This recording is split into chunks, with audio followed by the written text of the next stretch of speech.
I'm Niangi, and welcome to WrestleTalk News. Here we go again. Yes, yet again our top story pertains to that greasy, old, mustachioed geezer, Vince McMahon, and his itchy creative trigger finger. Following reports from Monday Night Raw revealing that Vince had made numerous changes to the show, primarily in relation to Seth Rollins, his World Heavyweight Championship Open Challenge, and the return of Tommaso Ciampa, it seems SmackDown has suffered the same fate. According to Fightful Select, the SmackDown show was a stewing in the creative melting pot on Friday morning was very different to the one that aired on Friday night, with heavy changes made. These changes saw previously advertised matches such as Bayley vs. Shotzi, a match that was set to see the former put her Money in the Bank shot on the line, given the boot, while other matches were adjusted. This was particularly strange, as Bayley was already in town and doing media for the show ahead of time. Oh, and the match we got instead, a Charlotte Flair versus Lacey Evans squash match with no stakes at all. Cheers, Vince. That's a lot better, isn't it? And I'm sure the Tempest liked a Lacey Evans match, right? Sir, what the What the fudge cakes indeed. According to Fightful, an LA Knight triple threat match was also cut and replaced by his eventual singles match with Rey Mysterio. Fightful also confirmed a tweet from Worked Wrestling, or WRKD. Tempest, what is this? Is it WRKD or is it Worked Wrestling? I don't know! This t-shirt's too tight too, sir. All right, Tempest, I'll help you there in a second. Fightful also confirmed a tweet from Worked Wrestling that stated that many talents were frustrated by all the changes, with another talent asking, did SmackDown get Vinced? Nobody wants to get Vinced. More details also came out of Raw changes involving Champion Rollins, as Fightful noted that not only was the match scrapped, but a planned pivotal story point also got cut as a result. Wow, sounds like all this Vince encroachment is killing WWE's locker room vibe. I sure hope AEW is faring better. Oh yeah, wait, of course it isn't. Now, it's pretty well documented that Tony Khan has a bit of a job on his hands now that CM Punk is back in AEW. This is primarily in keeping Punk and the Elite as far away from each other as possible, something that's extremely hard to do even despite having a whole new show just for Punk. Especially when in just Punk's first week back, he's already featured back on the other show, Dynamite. While this was just a special case due to Dynamite being in Chicago, it seems to have maybe rubbed one individual in AEW the wrong way. According to Dave Meltzer in the latest Wrestling Observer newsletter, an unidentified top name left Dynamite in a bad mood.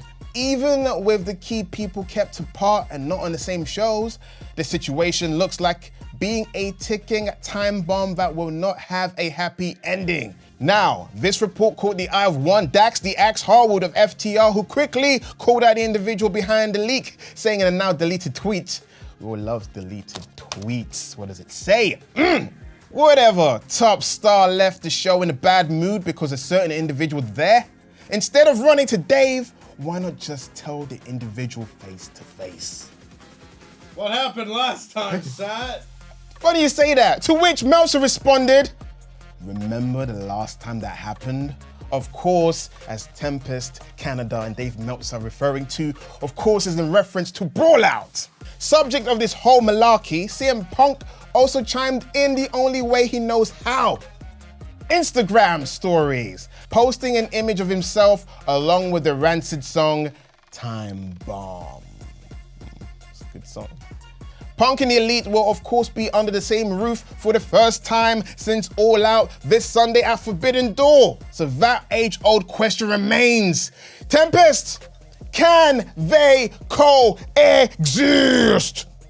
I don't know. You don't Probably know? not. Oh. But yeah, I'm Niangi, and next up is the 1 Minute Man himself.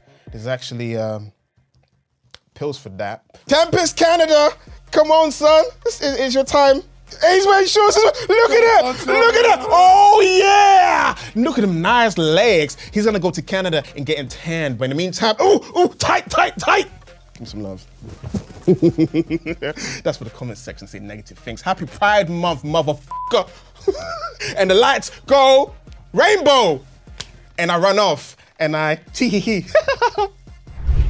I'm Tempest, the 62nd man, and I'm here. It's Rampage, baby. 1 minute, one take. Let's get it. Let's see if we can make it 3 in a row. We start with an 8-man tag match between the United Empire and Swerve and Chaos, including the AEW debut of Yo. Listen, not everyone can make it on Forbidden Door, but Yo on AEW TV makes me happy.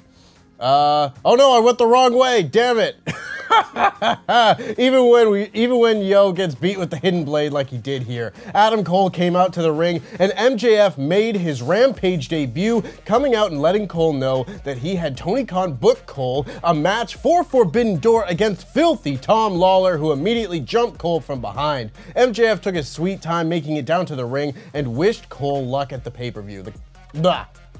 The Acclaimed and Dad Butt won a squash match in seconds, and then Harley from QTV tried to recruit the Acclaimed with singing and raps, neither of which were any good, and saying that she thinks Anthony Bowens is into her, who simply responded that he is gay. Then we had a crowd of wrestling fans chanting he's gay, which 2 decades ago would have been bad news, but now, well done, Chicago. The rest of QTV came out to fight the Acclaimed, and then Johnny TV makes his debut. Well, return, I guess. But John Morrison Mundo Impact Elite TV is now with QTV.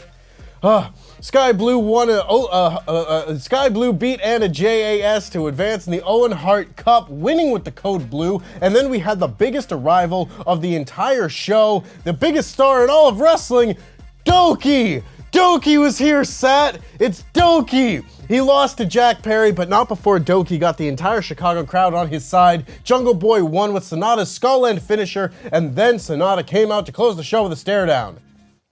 I didn't do it. What do you mean? The time was broken, Tempest. As far as I'm concerned, it was a minute in my mind. Thanks, Sam.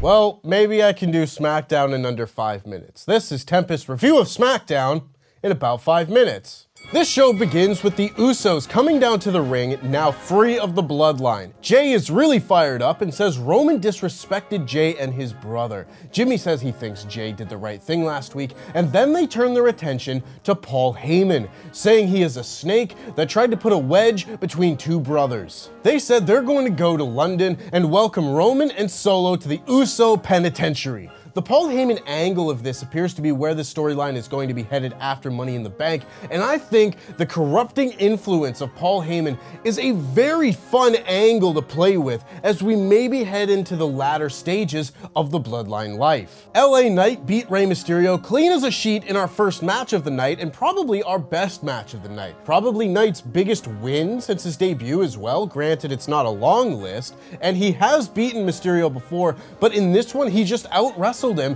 hitting the BFT for the win. Rey Mysterio is one of the best babyfaces of all time, and LA Knight is an emerging star here, so this was a good piece of business. After the match, Santos Escobar ran him off, but man, did this ever give me a boost of confidence that Knight could be winning Money in the Bank. Backstage, Ridge Holland crosses Solo, and Solo spikes him because he's in a bad mood. Sheamus finds Ridge and calls out Solo to face him later in the show, and then we had our women's tag title unification match. Ronda Rousey and Shayna Baszler beat Isla Dawn and Alba Fire to retire the NXT Women's Tag Team titles. May they rest in peace. Ronda even hit a Poison Rana in this match. A Poison Ronda, if you will. Didn't. Thank you. You know it's a good one if you can pop Sat. Eventually, the MMA fighters beat the NXT wrestlers, tapping them both out at the same time. Raquel had been watching from ringside and left after the match, but the unified champions called her out, and she said she wants a rematch for the titles they never lost. And Liv Morgan makes her return as they clear the ring. It's very nice to see Liv Morgan back, but man, was this match ever a foregone conclusion. We have the Grayson Waller effect with Pretty Deadly, who say they're going to beat KO and Sammy in London, the greatest city ever, and Sat, do you concur? I guess so. I mean, I live here. I have to say it. They'll kick you out if you don't. Yeah. They'll kick me out if I don't. The crowd got all over Elton Prince, but he composed himself and they called themselves the Iron Men of SmackDown as they and Waller said they beat all 5 other teams in the gauntlet match last week, including the Street Profits, who then came out for a match. Pretty Deadly got the win as Montez Ford put on Elton Prince's little half-shirt sleeve thing as he did a dive, but when Prince put his feet on the ropes in a pinning attempt on Angelo Dawkins, Kit Harington, no, that's not right, damn it. That's not even intentional. I wrote that. I wrote Kit Harington, not as a bit. I hate these names, Sat. Kit Wilson wrapped his feet in the sleeve thing to get the win. God damn it.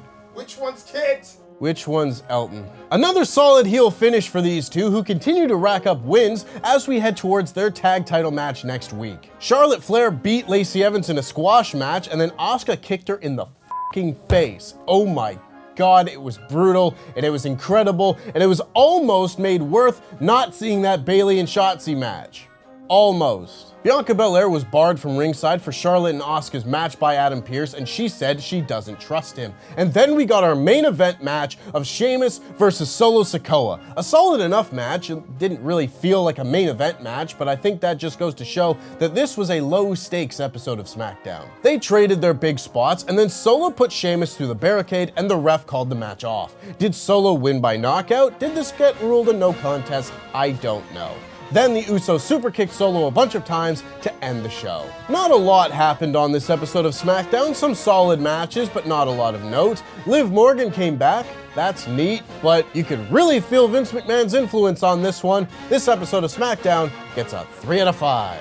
And that just about wraps things up from me. We have Forbidden Door live reactions coming up tomorrow night with Dan Layton and Pete Quinnell, so don't you dare miss it. I've been Tempest, and that was SmackDown.